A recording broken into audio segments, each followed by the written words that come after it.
Last week, Mr. Dog Poop picked up about 15 filing cabinets on govdeals.com for, believe it or not, 50 bucks. These are cabinets that sell for $300 to $400 each when new, but we paid less than $5 each. File cabinets are very heavy steel cabinets for storing hundreds of pounds of paper files. So they make great tool or gear storage cabinets, and you can pick them up for pennies. The big problem with file cabinets is they're very heavy and almost impossible to move when full. But in our small studio, we need everything to be portable so we can use every inch of space for filming. So we added some $30 casters from Amazon, making this one of the most useful and cheapest storage solutions available. I'm going to show you how you can do it yourself using simple rivet nuts.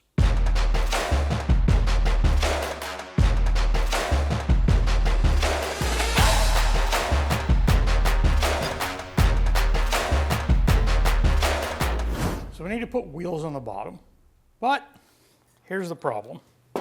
It's solid and we can't get to the other side. So if we open this up, there's a steel sheet here, so we can drill holes in it, but we can't get to the top to put on a nut.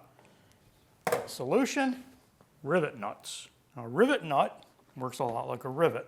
A rivet nut goes in a hole, and then we're going to squash it down on the back side using a rivet tool and fit it in there tight.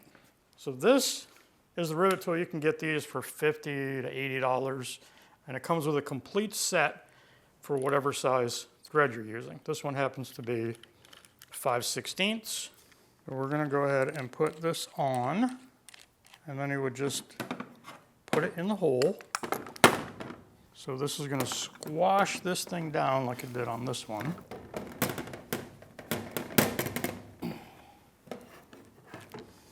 And remove it.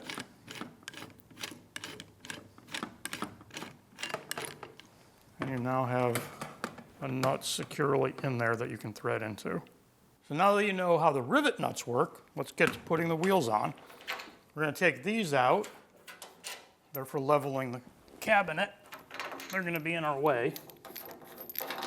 And we're just going to take the wheels. We ended up getting a set from Amazon. They all have brakes so that we can put brakes on all the wheels and they all turn.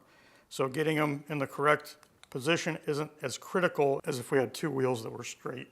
So on the front side we have this protrusion of this nut, but this has an indentation and it fits enough over it that we're not going to worry about it. So if we come in about ½ an inch, right about here, so right about the end of that bolt, and on the top, maybe 3/8. Don't have to be super accurate. Really, I think probably the best thing is just to do one hole to start. Go ahead and line that up right there. Mark out one. I bet when you graduated, you never thought you would use a number 2 pencil ever again. And you see we have a clear mark. Punch a hole right in the center using a smaller drill.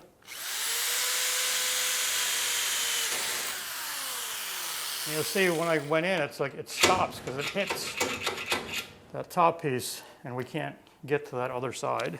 Back with our larger drill.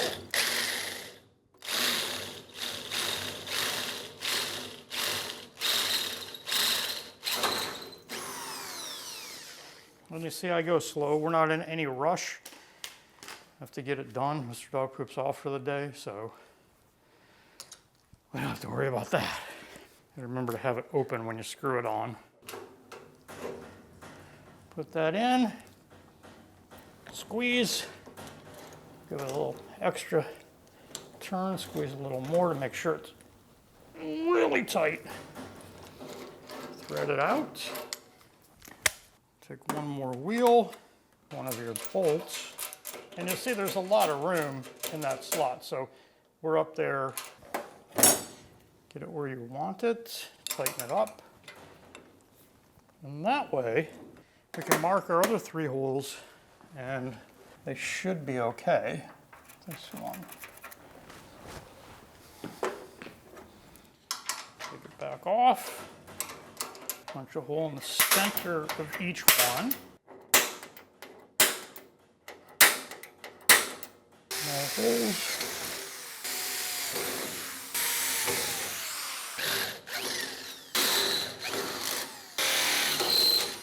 Again, open your tool up, put it in the hole, and squeeze. So you see the manufacturer put a bolt in here to bolt into for their leg, but they could have done this.